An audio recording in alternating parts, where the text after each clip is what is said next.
a motion to approve the agenda, moved by Mason, seconded by Dave. And Dave is in the council chamber with me because, as I'm sure you're well aware of, I'll be stepping out, or I'll be leaving actually, and then Dave will be taking over as chair, as open session chair for this section. Anyway, so we've approved the agenda. The purpose of the meeting is to discuss. Sorry? Oh, sorry. Maybe we'll do a vote on the approval. This is my first meeting. You have to bear with me. All in favor of the agenda? That is carried. Thank you. And thank you, Madam Deputy Clerk.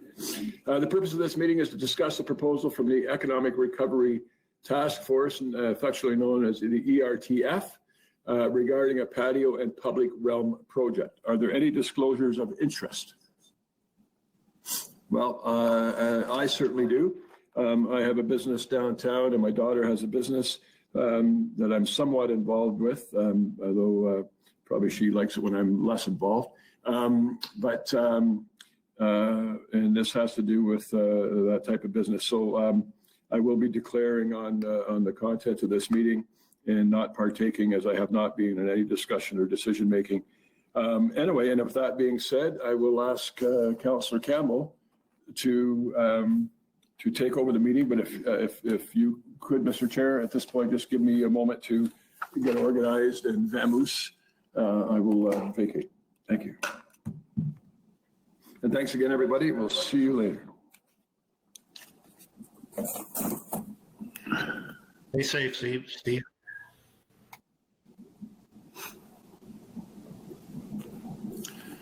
All right.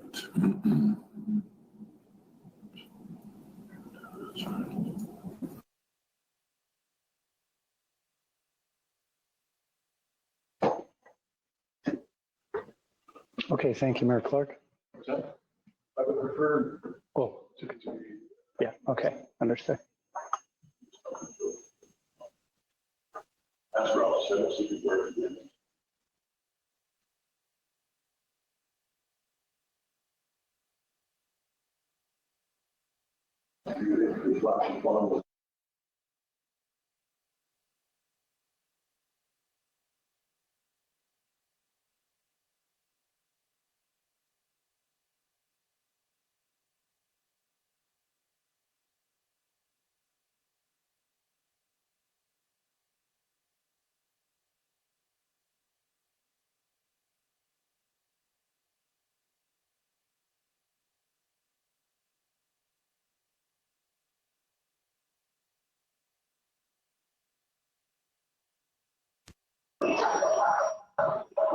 Okay, Mayor Clark has left the building.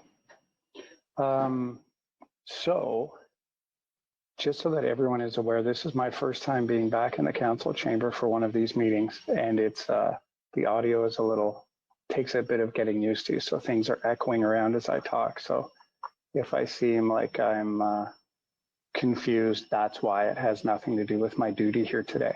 Okay. So I think what we'll do, due to the nature of this motion and because there's so many components to it, if everyone is all right, I'd prefer to just start the discussion and kind of see where it leads, and then look for a mover and a seconder and read the motion, if that's okay with everybody.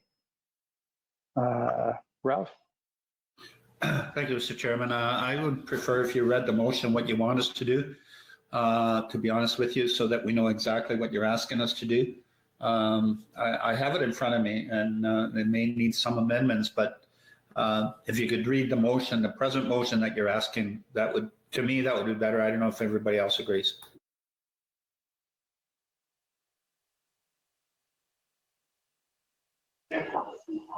Okay, then perhaps what we'll do, if it's okay with everyone else, we'll have Ted introduce the report and kind of give us a general background on it, and then we'll take it from there.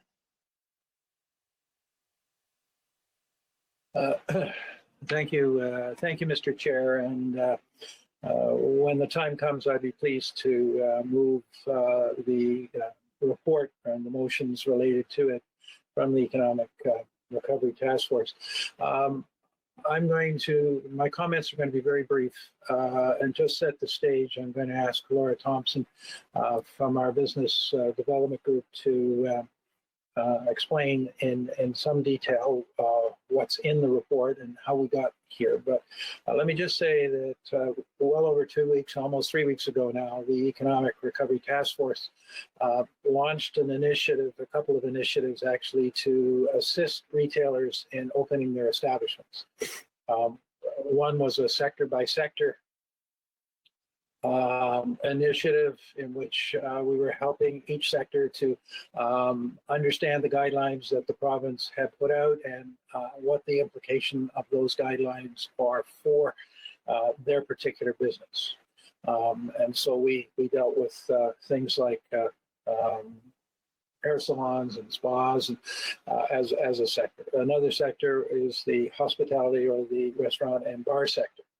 And what we found in that one is that there is a distinct difference between the restaurants and bars located on private property, plaza properties, very much evident, say, in West Orillia, West Street, someplace on Athley Road, certainly on Memorial Avenue, where a patio expansion is into a private parking lot where the negotiation with the landlord over the use of that space is part of what's required.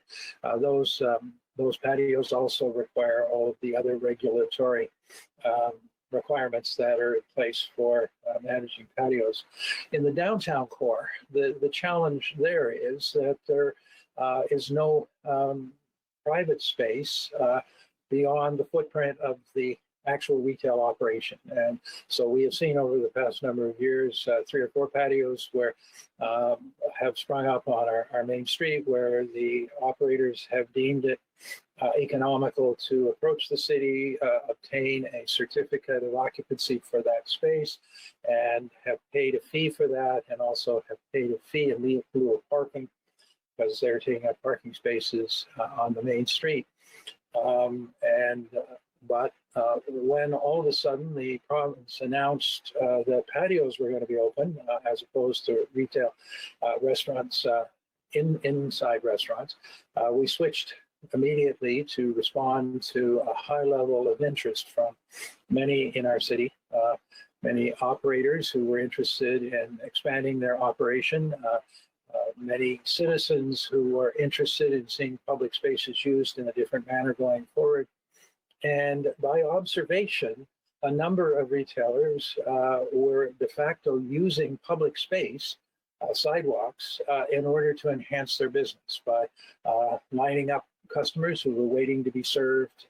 And in this manner, the sidewalk was being utilized in a way that it made it difficult for other patrons to use the sidewalk and maintain social separation. So the task force began a series of discussions with staff, a series of discussions internally or externally with restaurateurs. 2 focus groups were held, and with the downtown management board to see if there was a solution to this. And as a result, today's report to Council outlines the first stage, the first step towards what I believe will be a series of steps over the summer, expanding the use of the public realm in the downtown and enhancing the ability of all retailers across the city to utilize the outside their premises for the purposes of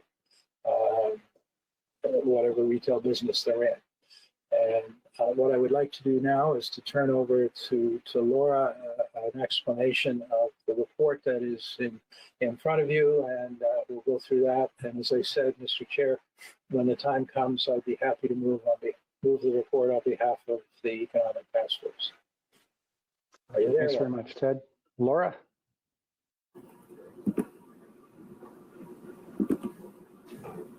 Thank you, Councillor Eamon, and thank you, Chair. So as Councillor Eamon has noted, this was a collaborative initiative involving staff from across the corporation who assisted in developing the proposal before you. The proposal is a made for Orillia approach, and it was drafted as a result of the consultations that Councillor Eamon noted. We did quite a bit of consultation, including 2 consultation sessions for this initiative specifically, as well as a downtown business survey, which complemented the effort. So collaboratively, we had the feedback of over 80 businesses in regards to this proposal, both retail and restaurants. Through this project, we sought to achieve 4 objectives. We wanted to streamline the patio approval process. We wanted to offset the costs of outdoor patios in the public realm. We wanted to promote local dining opportunities. And we also wanted to allow businesses, again, both retailers and restaurants, to expand into the public realm while protecting the space needed for pedestrians to practice safe physical distancing. The task force proposes to do this by asking council to approve the implementation of a new patio approval checklist, which applicants can use to ensure that their new or expanded patio meets city requirements. Using the Downtown Tomorrow CIP grant program to offset the costs required to open patios on municipal land. And I will echo that this is primarily an issue in the downtown core, as these restaurants are the ones that are adjacent to municipal land, and they're subject to those patio application fees and parking fees. Creating a new patio task force, which will guide businesses through the city approval process in case businesses request support or clarification. This is important because we're hearing from a lot of businesses that they don't necessarily understand all the requirements, and they're trying to do this very quickly. So the task force would help them with that. Building upon the existing Stay Safe, Shop Local campaign to promote Orillia's restaurants and outdoor dining opportunities. And placing signage throughout the downtown core to remind visitors of the physical distancing measures to ensure that the downtown core remains a safe yet vibrant destination as we attract visitors to that area. I will note and echo Councillor Eamon's comments that the task force is working on a follow-up report for a second phase of this project, which will contemplate a potential road closure in the downtown core. We have touched on this briefly. So if a street closure takes place, this may allow restaurants and retailers who want to implement small or temporary patios to do so in a much easier and a cost-efficient way. This part of the project will take a bit more time to implement because we want to make sure that we're developing a proposal that's safe for customers and helps local businesses as opposed to hindering them. And it's anticipated that this will come forward in the near future, as we do understand that this is a very time-sensitive project for the restaurants as they prepare for the busy summer patio season. I'm happy to answer any questions you may have. Thank you very much, Laura. So now that we've had the topic introduced and we have a good idea where we're heading, again, I would ask if everyone is okay with just going ahead with some questions and discussion, and then we'll look at reading the motion. And I'm just trying to avoid reading it twice, to be honest with you. Everyone's good with that? Ralph, go ahead. Thank you, Mr. Chairman. No, I'm good with that. The only questions I have is for maybe Laura or Ted to explain. Item 1 and 2 of the report says that $30,000 be allocated through the downtown community improvement plan, and that $20,000 be allocated also for patios. And that, what is that money going to be used for? Laura? Thank you. So the $30,000, which Councillor Sapola mentioned, would be allocated towards the building improvement grant program. So that would be meant to offset any costs of building a patio in the downtown core, or building a sidewalk bump out. So in some areas, the sidewalk is not large enough to have, for example, bistro tables or a dining set without that constructed patio or sidewalk bump out. That would offset the cost of those. Up to 50% of costs, up to a total of $15,000. That's in line with our existing program, those totals, but we anticipate it would cost no more than probably $3,000 to $5,000 per patio. In regards to the $20,000, which Councillor Sapola noted, those would go towards the fees grant program, and that program is designed to offset the cost of planet and permit application fees. So in this case, it would be offsetting the cost of parking fees and the patio lease application fee. The intent of these two programs is really to respond to the businesses who are saying, because of our reduced capacity, it may not make sense financially to implement a patio unless we have some relief on those fees.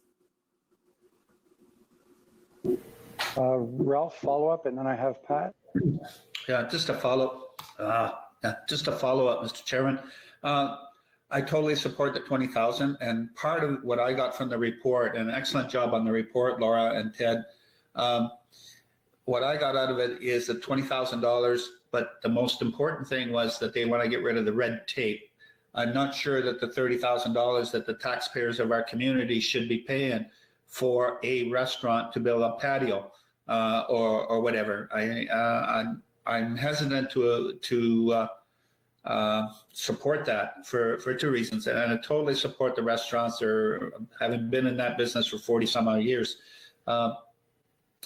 But the restaurants that are not in the downtown are not going to be benefiting from this, and they're taxpayers as well. So I'm just wondering, why is it just the downtown that's going to be using that $30,000 and I can appreciate that maybe some of the people that are not in the downtown, but I don't think the taxpayers of this community should pay for independent business to expand onto public property. I think if we got rid of the red tape and the $20,000 used for anything else that we have to do as a city, I totally agree. But the $30,000 I have a little bit of a problem with.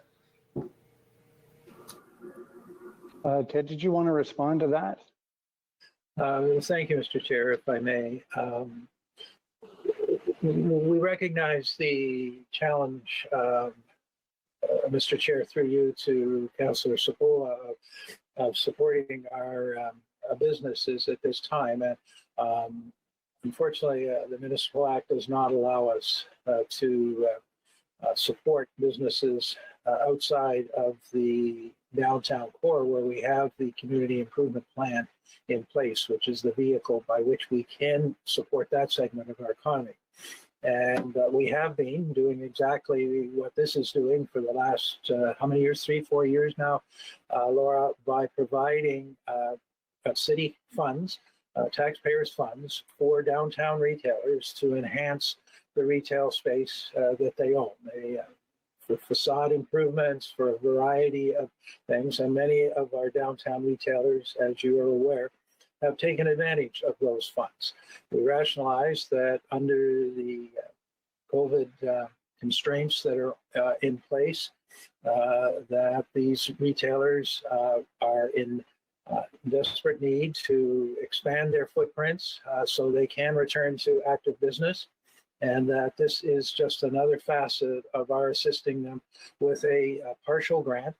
It's partial to the expense that they will be incurring to expedite and facilitate those patios in the very near term, rather in the long term. We will not be supporting retroactively those businesses that have, over the past number of years, used their own resources in terms of building the patios. They'll be eligible for the fee reduction part of the program.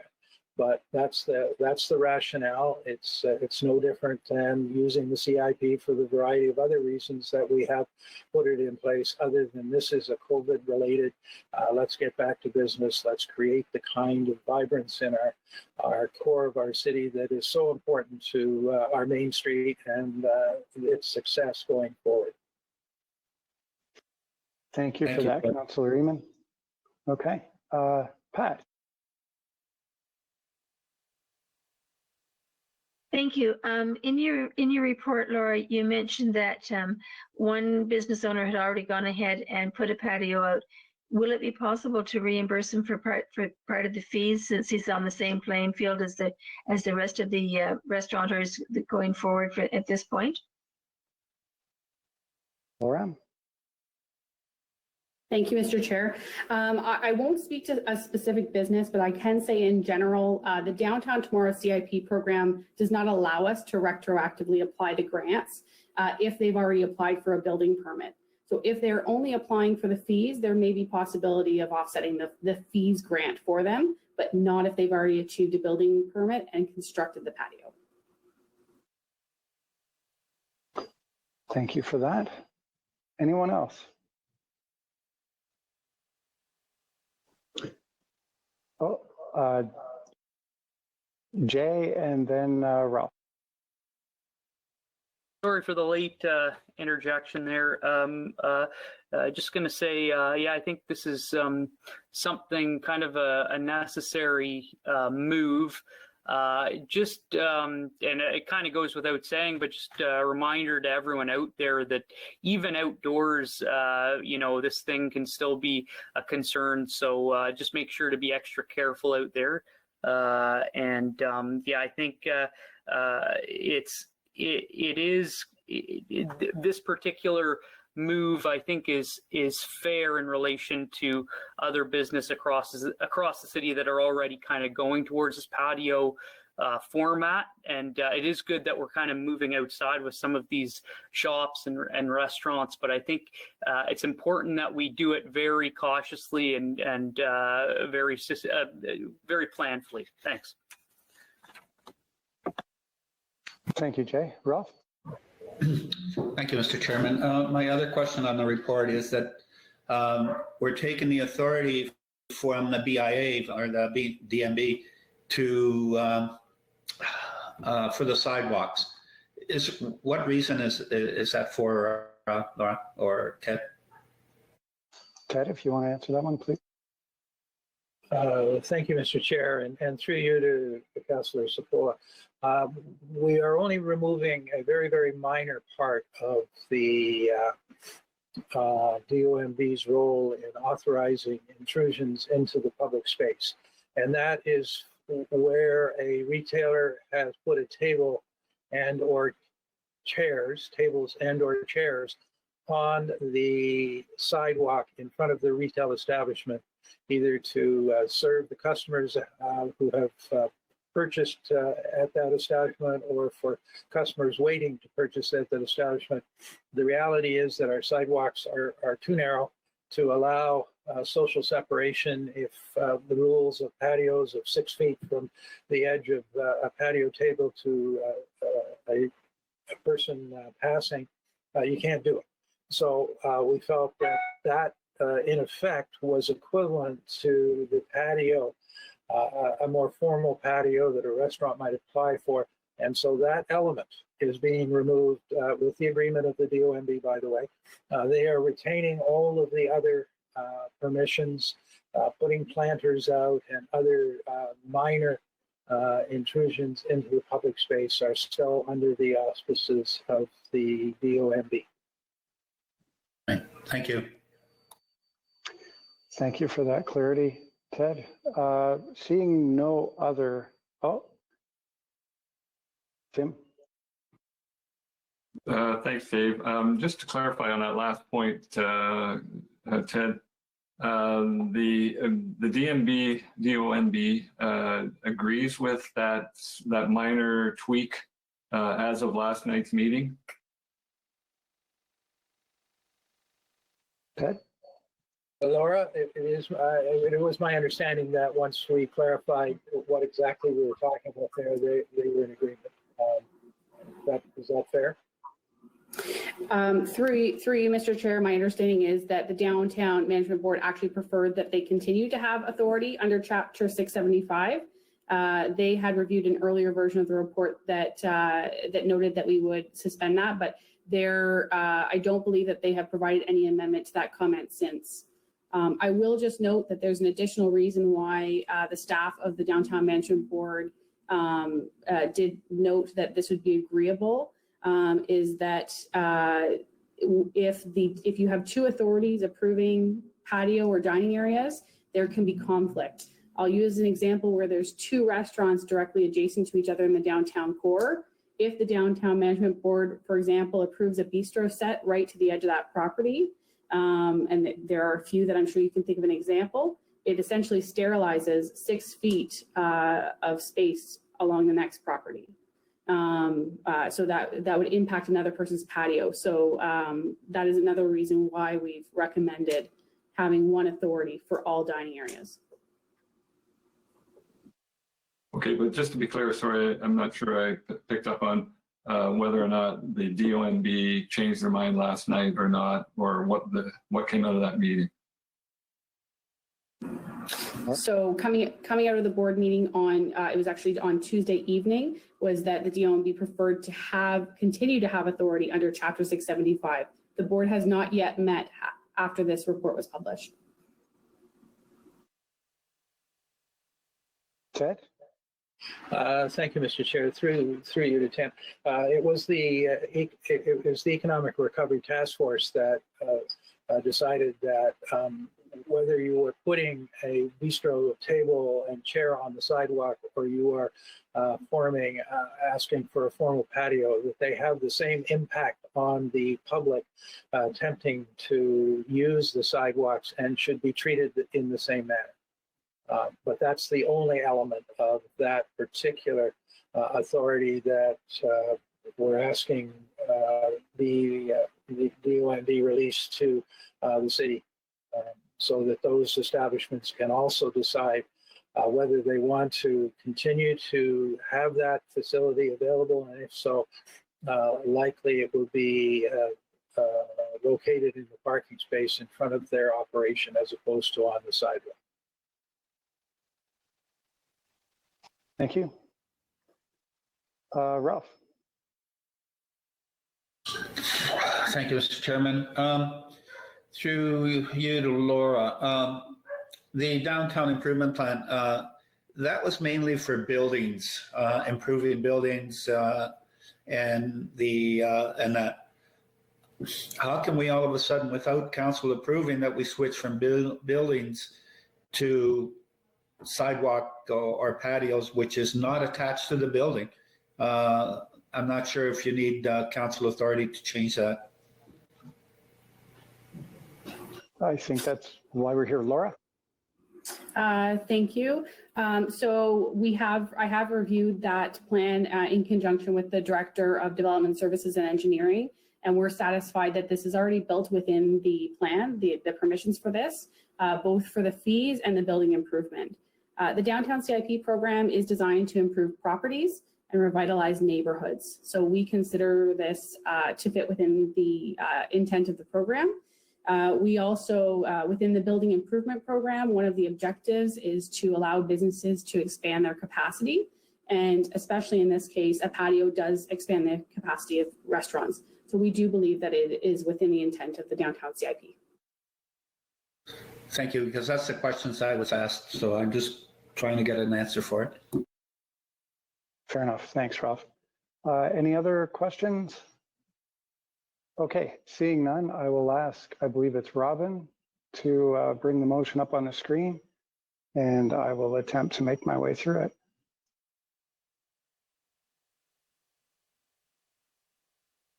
Mr. Chairman, do you have a seconder? I will ask for that. I do in Pat. Okay, so we have a mover in Ted, a seconder in Pat, and now I will read the motion.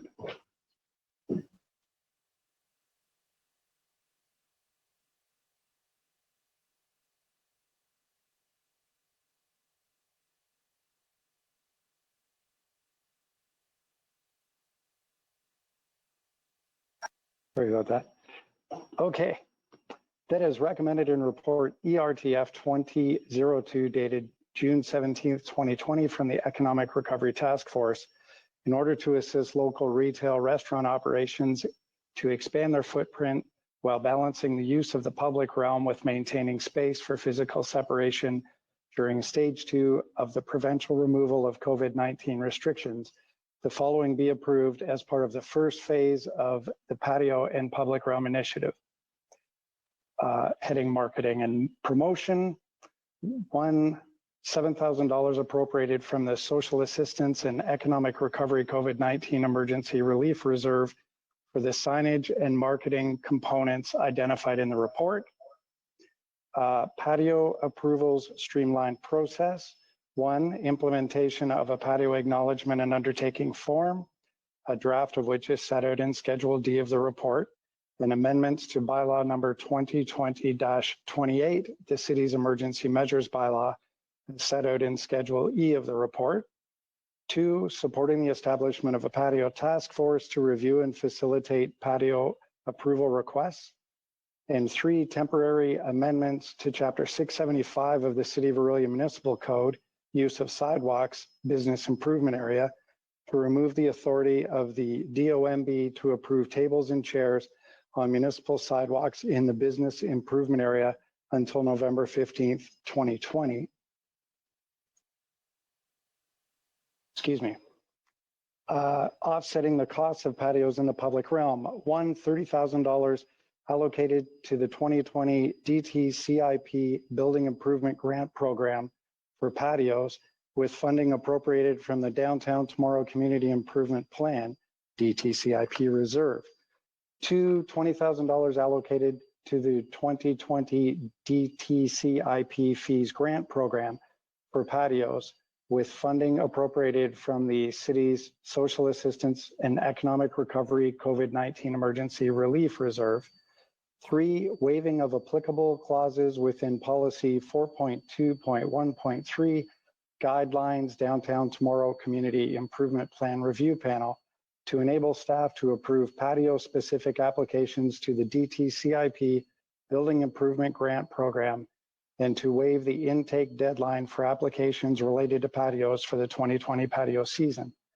Four, amend Chapter 251 of the City of Orillia Municipal Code, Delegated Authority, to provide the Director of Business Development and Communications the authority to approve building improvement grants for patios for the 2020 season, and that this resolution, in conjunction with the confirmation bylaw, serves as the requirement to amend the required bylaws. I have to ask, so I will ask, would anyone like it read again? I'm turning off everyone's cameras. All right, thank you. Any questions, comments? If I may say something, oh, go ahead, Ralph. Thank you, Mr. Chairman.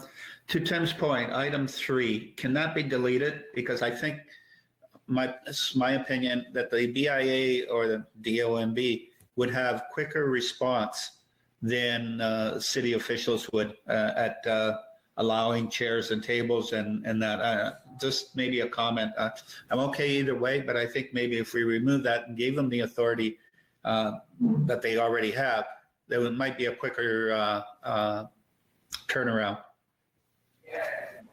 I think what I heard from the previous answer is that it may cause some conflict, but Ted, did you want to speak to that? Thank you, Mr. Chair. Yes, the challenge we have here, Councillor Spola, is that if the DOMB authorizes chairs and tables and they block the sidewalk, as some of them are doing now, the solution to that is not within the DOMB's prerogative. All they can say is take them off. Our authority allows them to apply for and receive consideration for establishing in a parking space in front of that building the exact same thing they now have on the sidewalk and do it legal. So what would be is the DOMB would be one authority doing one thing and the city would be another authority doing another thing. So the feeling was that where there is the potential of intrusion into the public space of a nature that was not minor, as was the intention of the delegation of to the DOMB, but it was significant in the light of the COVID self-separation or separation, 6 meter, 2 meter separation requirements. It was best that the city manage that process from beginning to end. Okay, thank you. Thanks, Ted. If I may make a comment from the chair, is everyone okay with that?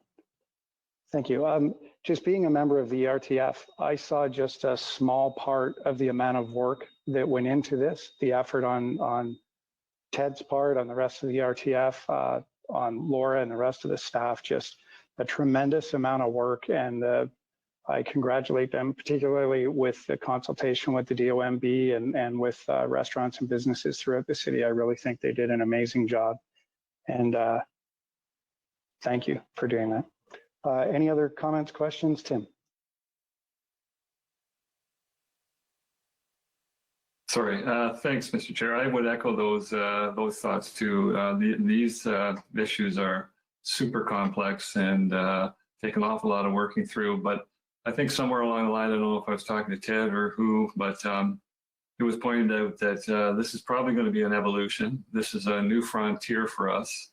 That we're going to start here. We're going to see how this works. But I think everybody's probably in agreement that just as we pull this meeting together, if we get into it a week or 2 weeks, or maybe when the next report comes regarding phase 2, is it phase 2 or phase 3? Whenever we discuss the actual closing the streets, things can be changed at that time. So I think it's smart for council to get this on the table, let the restaurants start to get ramped up again. Let's get some activity in the downtown. I mean, everybody benefits by activity, all the retailers, and we may not have it perfect. I'm more than willing to admit that, but I'm also more than amenable to the idea of making corrections as we go along. So I am in support of this. Excellent points, Tim. Ted. Thank you, Mr. Chairman, and Councillor, both for your comments regarding the work of the task force. It has been a struggle, but particularly on staff who really carried the weight here. I do want to just comment, though, that though the focus of much of this is the downtown, where we have this unique situation where the public realm is the only space to expand. Many of our restaurants outside of the downtown have already established patios and were up and running last weekend when they were operated. Yes, they all will have to ensure that they comply with the rules and regulations, and I think most do. And there are some that are challenged because of those rules and regulations in terms of moving forward. But there are restaurants throughout our entire city that all of our citizens, all of our visitors should be thinking about, not just those in our downtown core. The concept of meet you on the patio is one that we would like all of our citizens to consider, particularly on days like today when a patio visit is probably one of the nicest things that can be happening at the moment. Just to remind everybody, it's a citywide initiative, not just the core. Good point as well. Thank you. Ralph? Thank you, Mr. Chairman. I too, like Tim, want to congratulate staff having been part of the committee a little bit. The other thing I just want to elaborate, we had an RTO 7 meeting this morning, and one of the things that came up was the Star article on Friday. Tourism is set to boom in rural Ontario, and we're probably considered a part of rural Ontario. So I think we really need to be prepared, and this does prepare us, even though I have some concerns about the dollars, taxpayer dollars, but I think it's dollars that are well used at this time. But I think we really need to plan for 2021 as well. And this is the start of it. So, but the staff did an excellent job. Laura, Dan Landry, and Ted, thank you. Thank you for that. Okay, seeing no other hands in the air for questions or comments, I've read the motion. I'll call the question. All in favor? And that is carried. Mr. Chair, Yes. if I may, I'm not sure if you can see it, but Councillor Ainsworth is not visible on my screen. Yes, good point. It would appear that he has frozen. We'll just see if we can get that. Okay, it looks like he's dropped out of the call. Perhaps he'll rejoin and we'll be good. Okay, he's back. So, yeah, I'm just going to call that vote again. Just, sorry, Mason, I didn't. So, all in favor? And that is carried. Thank you very much. And thanks for pointing that out to me, Councillor Eamon.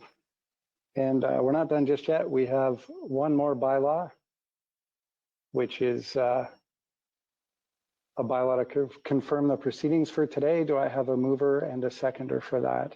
Ralph and Pat, and I'll just wait for it.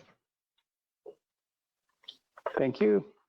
Moved by Councillor Sepola, second by Councillor Heen, that bylaw number 2020-58, a bylaw to confirm the proceedings of council at its special meeting held on June 18th, 2020 be enacted. Just wait for that to go away from the screen side. There we go. All in favor? That is carried. Thank you very much. And now I will ask for a motion to adjourn. Mason and Jay, and all in favor? And that is carried. Thank you very much. And thanks for everyone attending on such short notice. Appreciate it.